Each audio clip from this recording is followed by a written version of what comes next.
तो mental math कक्षा 9 के हम अगले भाग पर आ गए हैं और मैं इसमें से करा रहा हूँ most important question chapter number first में से। हालांकि चैप्टर नंबर फर्स्ट में एक दो क्वेश्चन दिया हुआ है, लेकिन मैंने बहुत सारे क्वेश्चन ले लिए हैं जो उसी टाइप से करने ताकि आपकी प्रैक्टिस भी अच्छी हो जाए और आपको अगर आप किसी भी क्विज में पार्टिसिपेट करते हैं तो आपके मार्क्स भी अच्छे आए। आइए करना शुरू करते हैं। तो सबसे पहले यहाँ पर हम इससे पहले मैं करा चुका हूँ, प्रश्न नंबर 11 लेते हैं। देखो क्या कहता है ये प्रश्न, यदि a जमा b बराबर 10 और a भी 21 हो तो a की 3 जमा b की 3 का मान ज्ञात करना है। ठीक है, सबसे पहले यहाँ पर a की 3 जमा b की 3 का मान ज्ञात करना है। तो आपको एक काम करना होगा, पहले थोड़ा सा मैं बेसिक तरीके से बताता हूँ, उसके बाद आपको शॉर्ट ट्रिक से अप्लाई कर लेना है। ठीक है, आइए करना शुरू करते हैं।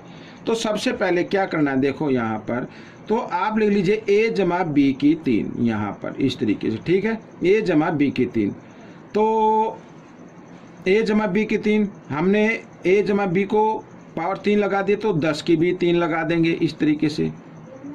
ठीक है, तो कोई वैल्यू दोनों के बराबर रहेगी।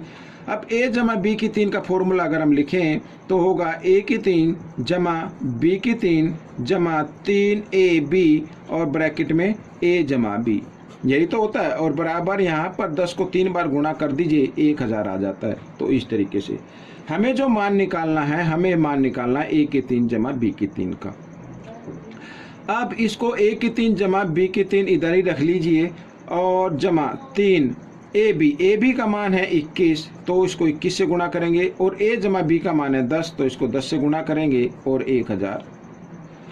अब यहाँ पर देखिए 21 या कितना होता है 63, और 63 को 10 से गुणा करते हैं तो कितना आ जाता है बच्चों, 630 आ जाता है। तो इधर मैं इक्वल का साइन लगा देता हूँ, 1000 और 630 इधर जो होगा वो होगा जमा में, इधर आकर घटा में, इस तरीके से आप घटा देते हैं।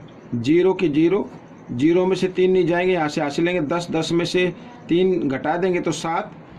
ठीक है बच्चों, यहाँ रह गया 9, 9 में से 6 गए 3, तो ये आ गया बच्चों आपका आंसर। अब शॉर्ट ट्रिक क्या अप्लाई करनी है आपको मैं बताता हूँ। अगर आपको a की 3 जमा b की 3 का फॉर्मूला ज्ञात करना हो तो इस तरीके से लिखिए। ठीक है, और यहाँ पर जो नंबर दिया हुआ है उसको भी उसकी घात 3 लगा दीजिए, और 3 लगाने का मतलब 1000 हो जाएगा।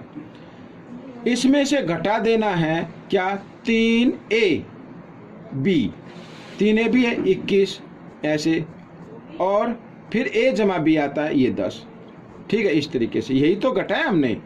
तो इस तरीके से जब आप घटाएंगे तो यहाँ पे तो फिर आपका वही आंसर आ जाएगा 370। तो देखो कितनी जल्दी हो गया। बस एक ध्यान रखना है आपको, यहाँ पर जमा हो तो आपको घटाना है, अगर घटा हो तो जमा करना है बस। ठीक है, आइए करते हैं इसी तरीके से अगला प्रश्न। अब देखो यहाँ पर a घटा b बराबर 6, ए बी का मान 20 और a की 3 घटा b की 3 का मान ज्ञात करना है। आपको करना है a की 3 घटा b की 3 का मान। तो यहाँ पर 6 का घन बना लीजिए, 6 को 3 बार गुणा करना है, क्योंकि यहाँ पर ये क्या घटा का निशान है तो आपको करना पड़ेगा जमा। 3 को गुणा कर दीजिए 20 से और फिर कर दीजिए 6 से, इस तरीके से 6 को 3 बार गुणा किया 216 आएगा, और जमा यहाँ पर देखो इनको गुणा करते 6 दूनी 12, 12 तिया 36, और यहाँ पर 1 0 1 0 लगा दी। अब इनको जमा कर लो, 6 का 6 आ जाएगा, 6 और 1 7 और 3 2 5, 576 आ गया बच्चों, ये आपका उत्तर आ गया। तो इस तरीके से करना है। आइए अगला प्रश्न देख लेते हैं। अब अगले प्रश्न में यहाँ पर a घटा b बराबर 4। ठीक है, a घटा b बराबर 4 है और a की 3 जमा a की 3 घटा b की 3 का ज्ञात करना है। तो आपको क्या करना पड़ेगा, ये लिख लीजिए a की 3 घटा b की 3।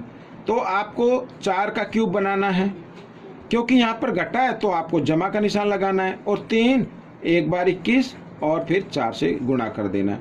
तो 4 का क्यूब या 4 का घन होता है 64 जमा, ठीक है इनको गुणा कर लेते हैं, 4 को 3 के साथ गुणा कर लो, आसान रहेगा, 4 3 12 और 12 एकम 12 का, 2 का हासिल 1, 12 दूनी 24 और 1 25। अब इनको जमा कर दो, 4 और 2 6, 5 और 6 11 का 1 का हासिल 1, 2 और 1 3, 316 उत्तर आ गया बच्चों। आइए अगला प्रश्न कर लेते हैं अब। तो अगला प्रश्न देखो, ये भी बहुत ज़्यादा इम्पोर्टेंट है। तो कैसे करना है, लिखा है 2 की घात 100 का 1/4 ज्ञात करो। 2 की घात 100 का के लिए गुणा का निशान 1/4 का मतलब होता है 1/4। ठीक है, आइए आगे। 2 की घात 100 गुणा, यहाँ पर हम इसका क्या कर सकते हैं, उल्टा कर दीजिए। तो 4 की घात घटा 1 आ जाएगा इस तरीके से। तो 2 की घात 100 और यहाँ पर 4 को लिख सकते हैं 2 की घात 2 इस तरीके से, और घटा 1 लिख सकते हैं इसे। अब आगे देखो, 2 की घात 100 गुणा 2 की घात कितनी आ जाएगी, 2 एकम 2 घटा 2 आ गई। बीच में क्या है, गुणा का निशान है, आधार एक जैसे, तो इनमें से एक आधार लेना है और घातें क्या हो जाएंगी, जमा हो जाएंगी। लेकिन यहाँ पर जब हम इनको जमा करेंगे इस तरीके से, ये देखो, तो ये घटा जमा घटा होती है। तो उत्तर आ गया 100 में से 2 घटा दीजिए तो 98 आ गया। ये आपका उत्तर बन गया बच्चों। इस तरीके से करना है। आइए करते हैं अगला प्रश्न भी कुछ ऐसे ही है। तो अगले प्रश्न में 2 की घात 100 का के लिए गुणा का निशान आधा, ये आधा हो गया। ठीक है, आइए करते हैं आगे। 2 की घात 100 गुणा 1/2 का उल्टा कर लीजिए, 2 आ जाएगा। जब किसी भी संख्या का हम रेसिप्रोकल करते हैं या व्युत्क्रम करते हैं या उल्टा करते हैं तो घातें घटा में हो जाती है। घटा में हो तो जमा, उसका उल्टा करें तो जमा में हो जाएगी। अब दोनों के आधार एक जैसे हैं, बीच में गुणा का निशान है, इसमें से एक आधार लेना है और घातों को यहाँ पर जमा करेंगे, लेकिन यहाँ पर घटा का निशान, इसलिए ये घातें घट जाएंगी और यहाँ पर 2 की घात 99 आ जाएगा। ये आपका उत्तर बन गया। अगला प्रश्न, ये भी बहुत इंपॉर्टेंट है। आपको क्या करना है, अगर इस तरीके का कोई प्रश्न दिया हुआ है तो आपको एक फॉर्मूला लगाना है। यहाँ पर मैं फॉर्मूला लिख देता हूँ 3, और यहाँ पर ठीक है बच्चों 2 की पावर n घटा 1, और यहाँ पर बच्चों 2n। इस तरीके से ये फॉर्मूला लगाना है आपको। ठीक है, n का मतलब जितनी बार ये लिखा हुआ है। आइए 3, यहाँ पर 2, n कितनी बार लिखा, 1 2 3 4, 4, तो 2 की घात 4 यहाँ पर इस तरीके से, और घटा 1 और बटे 2 की घात 4। ठीक है, ऐसे। आइए तो 3 और 2 को 4 बार गुणा करो, कितना आएगा, 2 16 आ जाएगा। 16 में से 1 घटा दो 15, और यहाँ पर 16, 2 की घात 4 का मतलब 16। तो ये आपका उत्तर बन गया। अगला प्रश्न कर लेते हैं। अगला भी ऐसे ही है। तो आपको सीधा करना है 5, और 1 2 3 4 5, 5 लिखा है ना, तो यहाँ पर लिखिए बच्चों 2 की घात 5 इस तरीके से, और घटा 1 और 2 की घात 5। ठीक है, तो 5। अब 2 को 5 बार गुणा करें तो 32, और 32 में से घटा देंगे कितना आएगा, 31, तो 31/32 ही आपका उत्तर हो गया। आखिरी प्रश्न बहुत ही ज़्यादा इम्पोर्टेंट है। अब इस तरीके का अगर प्रश्न आता है, यहाँ पर ये 3 है बच्चों। ठीक है, तो अगर इस तरीके का प्रश्न आता है तो सबसे पहले आप कॉमन संख्या को बाहर निकाल लीजिए। जैसे 3 की घात 38, 3 की घात 39, 3 की घात 40, तो 3 की घात 38 तो सभी में है। 3 की घात 38 को मैं निकाल लेता हूँ, 38 सॉरी, यहाँ पर ये 38। ठीक है, तो यहाँ पे क्या बचा, 3 की घात 2 बच गया, 3 की घात 1 बच गया, और यहाँ पे कुछ नहीं बचा। 3 की घात 38 तो आ गई, तो 1 रह गया इस तरीके से बटे। अब इसमें कॉमन क्या आएगा, 3 की घात 39 आएगा। यहाँ पे क्या बचेगा, 3 की घात 2 बच जाएगा इधर। ठीक है, और इधर कितना बचेगा, 1, और यहाँ पर क्या रह गया, घटा 1, ऐसे। तो अब देखो दोनों के आधार एक जैसे हैं, दोनों के आधार, ये 38 है बच्चों, दोनों के आधार एक जैसे हैं, बीच में भाग का निशान है, तो इस कंडीशन में घातें क्या हो जाती हैं, घट जाती हैं। ये मैंने घटा दिया। ठीक है, अब ये इधर 3 को 2 बार गुणा करें 9, 9 और 3 12, 12 और 1 13, ये आ गया।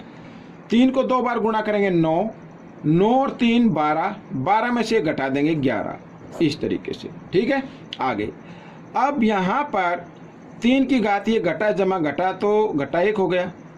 ठीक है, इस तरीके से बीच में गुणा का निशान 13/11। अब इसकी घात को क्या कर देना है, जमा में बना देना है, तो 3 का उल्टा हो जाएगा, यानी 1/3 गुणा 13/11। 13 एकम 13, 11 तिये 33, तो ये प्रश्न हल हो गया। तो बच्चों ये भाग हल हो चुका है। आपको ये कैसा लगा मुझे ज़रूर बताना और इसमें से सीखकर दूसरों को ज़रूर सिखाना है। मिलेंगे अगले भाग में, तब तक आप मेरी वीडियो को देखते रहे। धन्यवाद।